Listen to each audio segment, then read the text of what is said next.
दोस्तों नमस्कार। आइए शुरू करते हैं इस सीरीज़ ब्रह्मांड से मानव तक का दूसरा एपिसोड। आखिर ब्रह्मांड की शुरुआत कैसे हुई। कल्पना कीजिए, न कोई तारा था, न कोई ग्रह, न कोई आकाश, न कोई समय, यहाँ तक कि खाली जगह भी नहीं थी। और फिर अचानक एक ऐसी घटना हुई जिसने सब कुछ बदल दिया। तारे, आकाशगंगाएं, धरती, समुद्र, पेड़, जानवर और हम सबकी शुरुआत हुई एक ही पल से, जिसे आज हम कहते हैं बिग बैंग। लेकिन सबसे पहला सवाल यही उठता है, बिग बैंग से पहले क्या था? और सच कहें तो विज्ञान के पास आज भी इसका पूरा जवाब नहीं है। क्योंकि समस्या सिर्फ इतनी नहीं है कि हमें पता नहीं, समस्या यह है कि शायद पहले जैसा कोई शब्द ही मौजूद नहीं था। क्यों? क्योंकि वैज्ञानिकों के अनुसार समय की शुरुआत ही बिग बैंग से हुई थी। मतलब बिग बैंग से पहले क्या था, ये पूछना शायद वैसा ही है जैसे कोई पूछे धरती के उत्तर में कितना उत्तर है। एक जगह के बाद दिशा का मतलब खत्म हो जाता है। अब यहाँ एक बहुत बड़ी गलतफहमी दूर करना ज़रूरी है। बिग बैंग कोई साधारण विस्फोट नहीं था।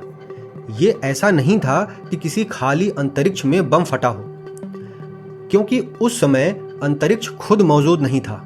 असल में पूरा ब्रह्मांड एक अत्यंत छोटे, अत्यंत गर्म और अत्यंत घने बिंदु में सिमटा हुआ था। इतना छोटा कि हमारी कल्पना भी वहां तक नहीं पहुंच सकती।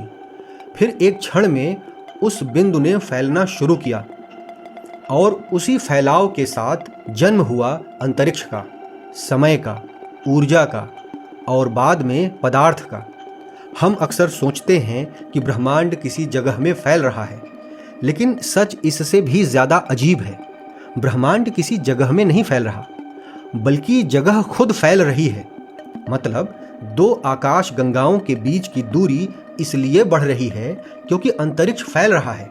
यानी ब्रह्मांड के बाहर कोई खाली कमरा नहीं है जिसमें यह फैल रहा हो। बिग बैंग के तुरंत बाद ब्रह्मांड इतना गर्म था कि कोई परमाणु बन ही नहीं सकता था, सिर्फ ऊर्जा थी।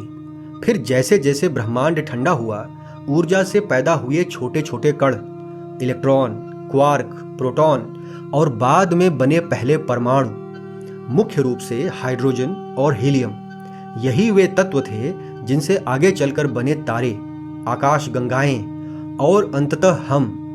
लेकिन सवाल उठता है, अगर उस समय कोई इंसान मौजूद नहीं था तो वैज्ञानिकों को यह सब पता कैसे चला?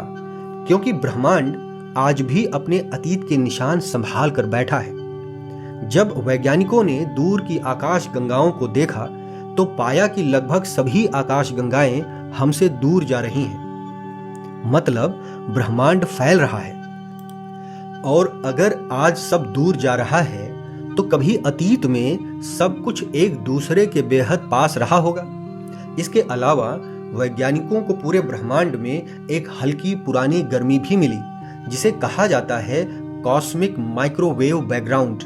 ये बिग बैंग की बची हुई गूंज मानी जाती है। सोचिए, हमारे शरीर का हर परमाणु कभी किसी तारे के अंदर बना था। मतलब हम सिर्फ धरती के जीव नहीं हैं, हम सचमुच ब्रह्मांड का हिस्सा हैं। लेकिन कहानी अभी शुरू हुई है, क्योंकि बिग बैंग के बाद ब्रह्मांड में अंधेरा था, तारे नहीं थे, ग्रह नहीं थे। तो फिर पहला तारा कैसे बना और अंधेरे ब्रह्मांड में पहली रोशनी कहां से आई? अगले एपिसोड में हम जानेंगे तारे और आकाश गंगाएं कैसे पैदा हुईं।